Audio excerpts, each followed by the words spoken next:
How do you know when your bookkeeper is doing a good job and when it might be time to move on and find a new bookkeeper, and how do you go about that process? Today we're going to talk about knowing what your bookkeeper is doing and knowing whether they're doing a good job and changing bookkeepers when needed. Hi, I'm Jennie Schottmiller, a CPA and licensed marriage and family therapist.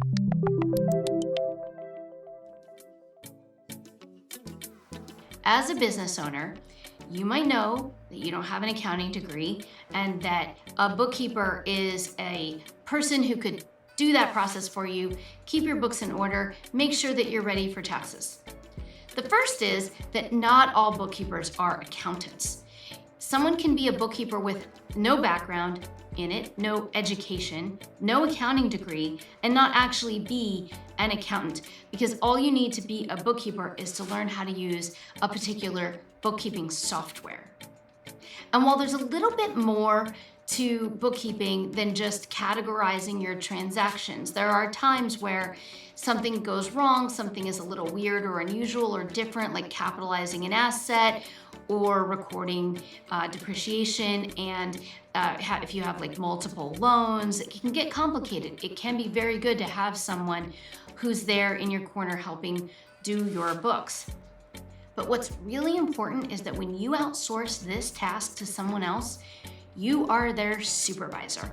It's your business data, and it's important because that information is going to go on your tax return. When you sign your tax return, you're signing that this information is complete and accurate, under penalty of perjury. So if you can't say that that's complete and accurate because you don't really look at it, then that's going to be a problem. The other thing is the numbers from your business are your business results, and it's super important as a business owner to know what is happening in your business. Did I spend enough? Did I spend too much? Did I spend what I thought I wanted to? Am I making enough? What am I making? Where is my money going? You want to know the answers to those questions. The other thing is that bookkeepers are often not business owners. Now they might be running their own business. So if they are not a business owner and they're not working with someone to understand what you might need to see as a business owner, then they're not going to support you in the way that you need. For example, bookkeepers commonly lump all your income into one category, usually called services or sales. And that one category is all you need for your taxes. That's all the bookkeeper is obligated to do. But most accounting systems can allow you to create additional categories and put every revenue source in its own category so you can see where your money's coming from. You have different line items of revenue to compare the 1099s to at the end of the year to see if they're close in the ballpark of what you're recording as your revenue. And if you have multiple sources of income, you can see it will jump out at you if all of a sudden someone isn't showing up in your revenue line. So if I'm, for example, billing insurance, and then I go along and I have like 3 different insurance companies, and all of a sudden one of them drops off, right away I know I have a billing problem and I need to look into that. So by splitting our revenue up into different categories, you'll have more information as an owner. That's more work for the bookkeeper, and they might not even think about offering that to you. Also, bookkeeping software has default expense categories that don't work for every business. And when I'm setting up someone's books, I always go through and customize those. I learn a little bit of something about their business and I customize that so that there are categories that fit their business. So all the time when I'm reviewing someone's books, I'll see, oh, they have office supplies, and then they have supplies and materials, and then they have another category called supplies. And that's what QuickBooks gives you, and what a lot of different softwares might default to. And then I'll ask, like, well, when you put something in supplies and materials, how is that different from office expenses and supplies? And they'll say, I don't know, I'm not sure which category to use for which, so I just put it wherever, and then I forget where I've been putting it. So it's kind of just a mix of both. Well, what I do is I rename those. So we have one that's for office type expenses and supplies, including postage, shipping, mailbox stuff. And then we have one for anything related to their actual business. So if they are a therapist, we might have clinical supplies. If they're a testing psychologist, we might have testing supplies. We might have, if you use equipment in, like for, if you use neurobiofeedback or EMDR equipment, we would have a category for equipment and clinical equipment and supplies, so that we've named it appropriately, and then we always know what's going in there. It's super clear. And then we want to structure it so that the expenses line up in a way, the term I always use is mentally digestible. You want to look at your profit and loss and it makes sense. Oh, that's what I paid for my malpractice insurance. Oh, that's what I paid for my software. I can see it, it makes sense. I understand what's there and what's going on. I can see my profit. And where possible, we want to have profit and loss that lists each month.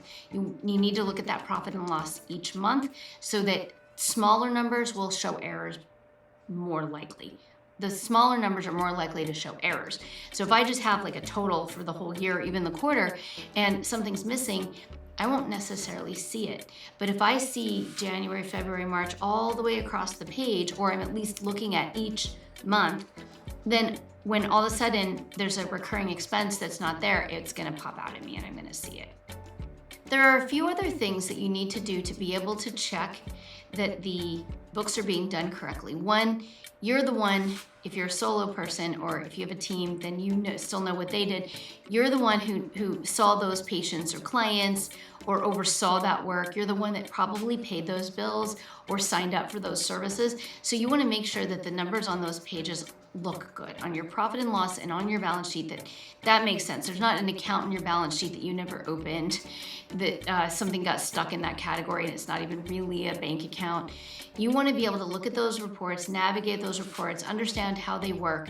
And sometimes that knowledge comes from a bookkeeper explaining things, showing you how it works, and telling you what the numbers mean, not just here is your profit and loss. So if you're not getting the kind of service from a bookkeeper where they are showing you your numbers and explaining things to you and answering questions, and they're not customizing the chart of accounts or what you see on your profit and loss so that it fits with your business type, and you don't really know what is in various categories, that's a good sign that it might be time to switch to a different bookkeeper. Some of the worst bookkeeping situations that I have seen as an accountant is when you're not looking at the books. And maybe even you did, but you had like a gut feeling that something was off, but you didn't go with your gut because you're like, they're the professional, they know. And then you come to me and we look at them and they're a mess. Your accounts aren't reconciled, your balances aren't in line. It says you have $70,000 in the bank when you really have $6. Things are really disorganized, and when you read your report, you're like, I don't really know what it tells me. And if that goes on for years and years and years, then it can be really hard, difficult, time-consuming, and expensive to fix all of that. So if you have a gut feeling, if you think something's not right, it's helpful to learn a little bit about how to check your books, how to make sure things are reconciled, how to make sure they're really reconciled.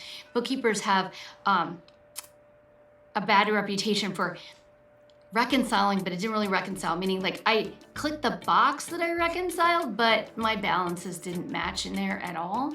So you want to know that what's in your accounting system as a balance matches what's on your bank statement at the end of the year. You want to make sure that your numbers look accurate, and then you want to reach out and get help if you think that's not the case.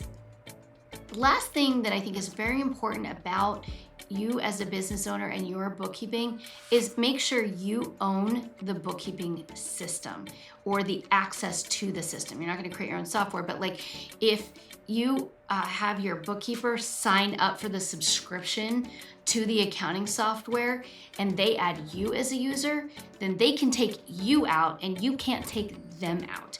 And it needs to be the reverse. It needs your data, it's information for your business and your personal taxes. So you need to be adding them as an accounting firm, and you are the admin of the software. And if you use an accounting service where they use their own software or they have the access to it, it's their login and they own the access, then you don't have control of your data. It's much harder to leave and transition to a new bookkeeper if you don't have the control over the data. So if you want to switch to a new bookkeeper, the process would be to find the new bookkeeper first. Make sure that you're comfortable with the person that you're going to switch to, and then add them in and have them take a look at your books before you take the other bookkeeper out. Most softwares will notify the bookkeeper whenever you remove them. So you want to be prepared and ready to send them a notification as soon as you remove them. By the way, I've removed your access. I'm terminating the service. There are some situations where you have a clause where you have to give 60 days notice. They're very professional. You trust them to handle it well. You give your notice and they work for the next 2 months before you switch. But there's always a risk that as soon as you tell someone that you are terminating services with them, that you fall to the very last priority on their list. The clients who are continuing to pay them will become their higher priority, and then you might not, it might not actually get done. And sometimes we never know who might experience being fired as they become disgruntled, and if someone's going to become disgruntled, you really don't want them in there undoing things or deleting things or messing something up just because they had some emotions that they were not in control of. So if it was me and my books, I would usually remove them before I told them, but I would tell them as soon as I did remove them. If you need help navigating this process or making these decisions, head over to simpleprofit.com, and also like and subscribe this video. We have lots of support for small business owners as well as bookkeeping and tax services.